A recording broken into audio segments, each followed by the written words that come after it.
বাঙালির সন্দেহ যেন ভুল হয় না এমনই স্লোগানে তৌহিদ আফ্রিদির বিয়ের ছবিগুলো সোশ্যাল মিডিয়ায় ভাসছে। সকল জল্পনা কল্পনা শেষে তৌহিদুদ্দিন আফ্রিদি বিয়ে করলেন দীর্ঘদিনের প্রেমিকা রাইসাকে। হাজারো তরুণীর মন ভেঙে দিয়ে হঠাৎ করেই ফেসবুকে 3টে বিয়ের ছবি তার ভাইরাল হয়। প্রেমিকা রাইসা কান্না করতে করতেই কবুল বলে ফেলেন, সেই ভিডিওটাও ইতিমধ্যে ভাইরাল হয়েছে।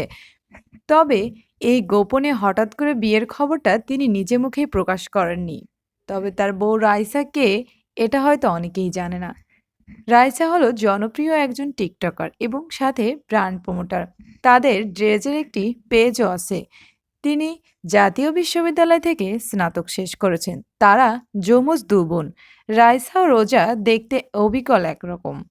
বেশ কিছুদিন ধরে গুঞ্জন শোনা যাচ্ছিল দিঘি এবং তৌহিদ আফ্রিদির নাকি সম্পর্ক আছে। সেই গুঞ্জনকে দূরে ঠেলে দিয়ে এবার প্রেমিকা রাইসাকে নিয়ে বিয়ের পিঁড়িতে বসলেন। তাদের ভক্ত অনুরাগীরা তো প্রশংসায় ভাসিয়ে দিচ্ছে।